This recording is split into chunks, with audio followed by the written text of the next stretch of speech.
Hello दोस्तों, नमस्कार।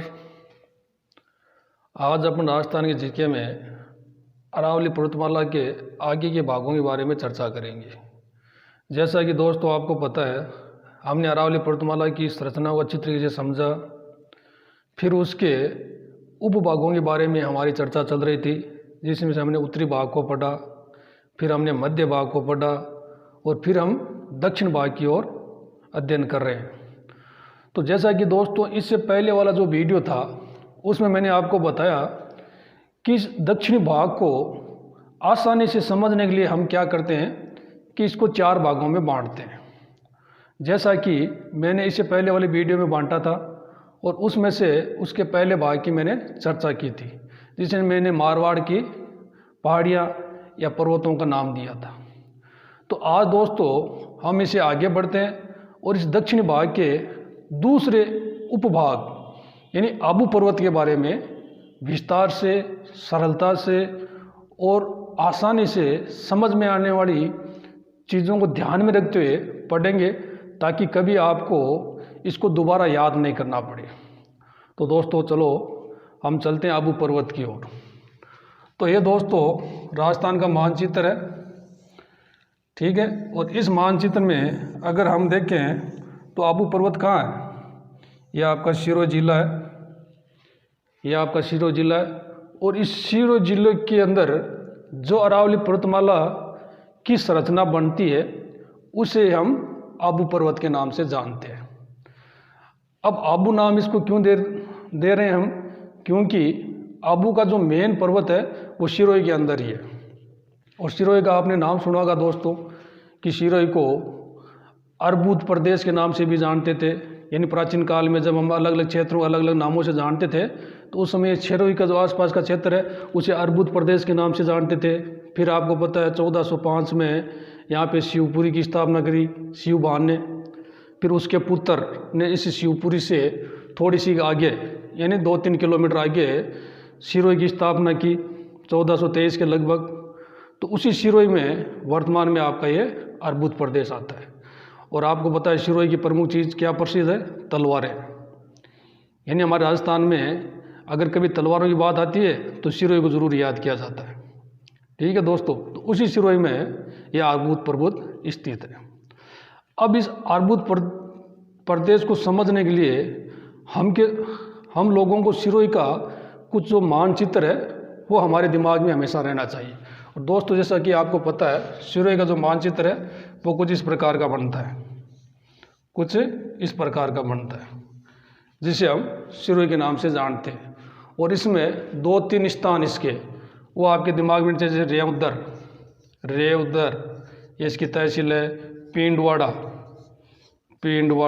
ये इसकी तहसील है, और आबू इसकी तहसील है। और आपके हो गया सिरोही खुद शहर सिरोही। तो ये 3-4 चीज़ें अगर हमारे दिमाग में रहती है तो हमें पता चलता है कि सिरोही में संरचनात्मक अरावली पर्वतमाला कैसी है। अब जब हम बात करें आबू पर्वत की तो आपको पता है आबू यहाँ पे इस कोने में, यानी ये उत्तर दिशा, ये पूर्व दिशा, पश्चिम और दक्षिण, तो दक्षिण और पूर्व के बीच में ये आबू पर्वत की स्थिति बनती है। तो दोस्तों आज हम इस आबू पर्वत के बारे में कुछ संरचनात्मक विश्लेषण करेंगे, ताकि इनसे जुड़ी जो भी चीज़ें हैं वो हमेशा आपको याद रहे। तो दोस्तों इस चीज़ को समझने के लिए आपको क्या करना चाहिए कि सबसे पहले हमें यह देखनी चाहिए ये आबू पर्वत चोटियाँ हैं। आबू पर्वत पर चोटियाँ हैं, एक यहाँ चोटी है, एक यहाँ चोटी है, फिर ये पठार है, फिर ये पठार है, फिर यहाँ पे चोटियाँ हैं, यहाँ पे चोटियाँ हैं, यहाँ पे चोटियाँ, यहाँ पे चोटियाँ हैं, और यहाँ पे एक पठार है। ये इस प्रकार की आबू में अरावली पर्वतमाला की संरचना है। अब इन चोटियों को हम देखें कि कौन कौन सी चोटियाँ हैं। तो दोस्तों ये सबसे ऊंची दिखाई दे रही है आपको, बस सौ ऊंची आई है। तो सौ की ऊंची है, जिसको नाम है गुरु शिखर। कहाँ है? गुरु शिखर, ये गुरु शिखर है भाई, ठीक है। अब इसे नीचे ये चोटी है, इसका नाम दे दिया आपने, क्या दे दिया? शेर। ये शेर की चोटी है, शेर दे दिया। फिर इसे ये कौन सा? ये पठार है, तो इसका नाम दे देते उड़िया पठार। उड़िया पठार, ये उड़िया पठार हो गया। ठीक है, अब इससे नीचे चलते हैं अपन है, तो यहाँ कौन सी चोटी है, यहाँ ऊंची दिखाई दे रही है आपको ये चोटी, तो ये होगी आपकी अचल सॉरी देलवाड़ा की। कौन सी होगी, देलवाड़ा।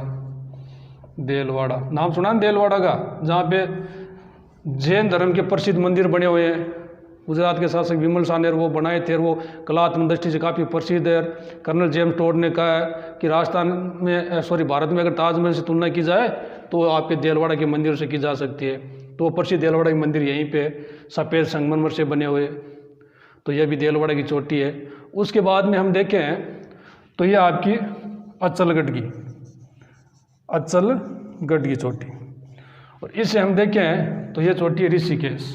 कौन सी है, ऋषिकेश। एक उत्तराखंड में ऋषिकेश और एक चोटी ये आपकी ऋषिकेश की। तो इस आबू पर्वत पर ये दो तो पठार बनते हैं, एक ये पठार, एक ये, और ये आपकी 5 प्रमुख चोटियाँ बनती हैं। अगर इस रचना को हम हमारे दिमाग में रख लेते हैं तो अरावली पर्वतमाला के कई तथ्य वो अपने आप क्लियर हो जाते हैं। अब कैसे हो जाते हैं उनकी अपन चर्चा करते हैं। अब सबसे पहले तो इस पठार का नाम ले देते हैं, ये आबू पठार। कौन सा पठार है, आबू पठार।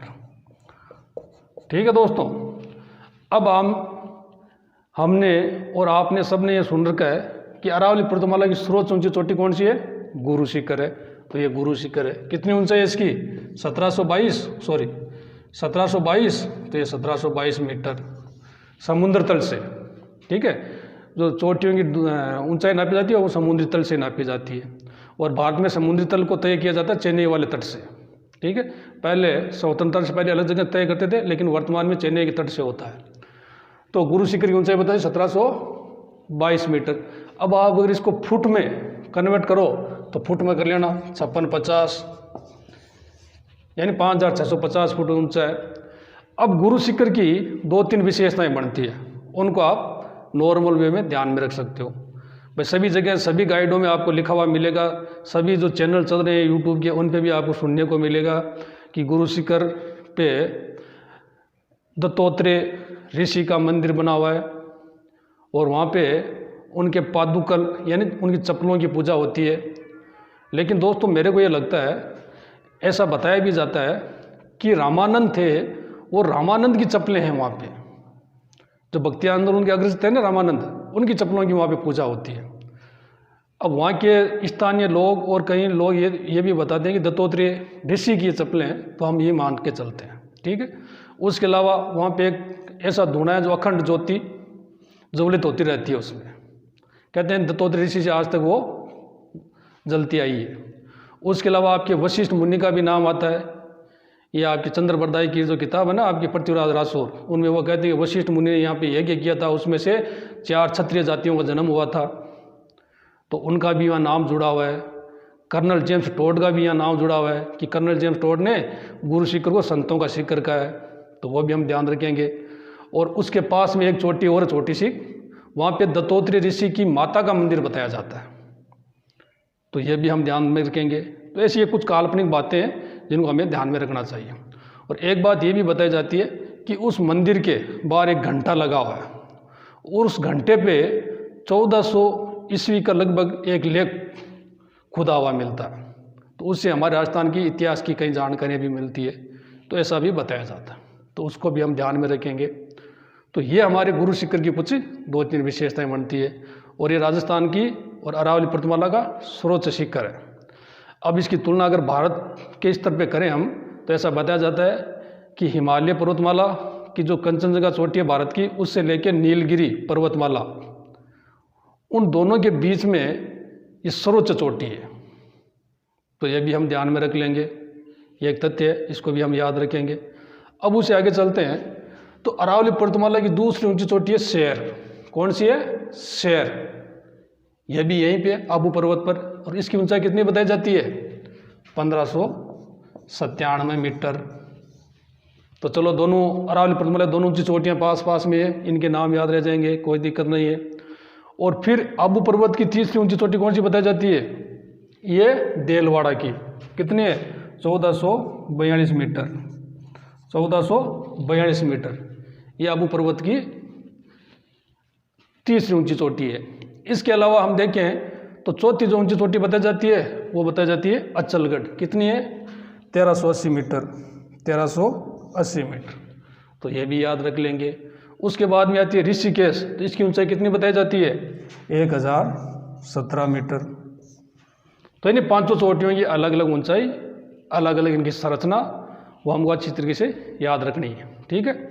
अब दोस्तों हम आगे चलते हैं तो ये बात निकल के आती है कि ये ऊड़िया के पठार पे, कौन सी? गुरु शिखर और शेर चोटियाँ दोनों ऊड़िया के पठार पे। और जो ऊड़िया पठार है वो राजस्थान का सबसे ऊंचा पठार है और इसकी ऊंचाई बताई जाती है 1320 मीटर। कितनी?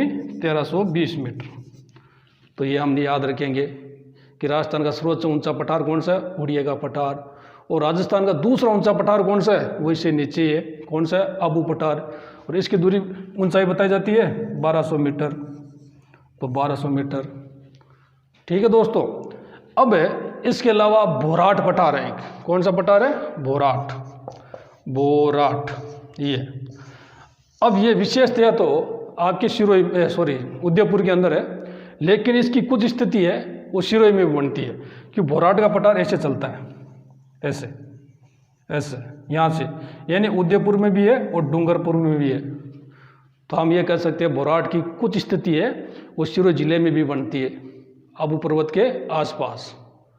तो ये भी हम ध्यान रखेंगे। तो दोस्तों ये आबू पर्वत की संरचनात्मक स्थिति, अगर ये स्थिति हमारे दिमाग में रहे तो एग्जामिनर से कहीं से भी किसी भी प्रकार का प्रश्न पूछ ले, हमारा कभी गलत नहीं होने वाला है। भाई 5 चोटियाँ, कोई दिक्कत नहीं है। गुरु, शेर, देलवाड़ा, अचलगढ़ और ऋषिकेश। 2 पठार है, ऊड़िया पठार, आबू पठार। एक तीसरा पठार मैंने बताया भोराट का पठार, उसका कुछ अंश आता है दक्षिणी पूर्वी भाग में, कुछ अंश आता है, लेकिन हम उसको सिरोही में नहीं मानते हैं, ये ध्यान रखना आप। ठीक है। और अगर 3 जिले कंटिन्यू आ जाए तब हमको सिरोही का उसके साथ में नाम देना है।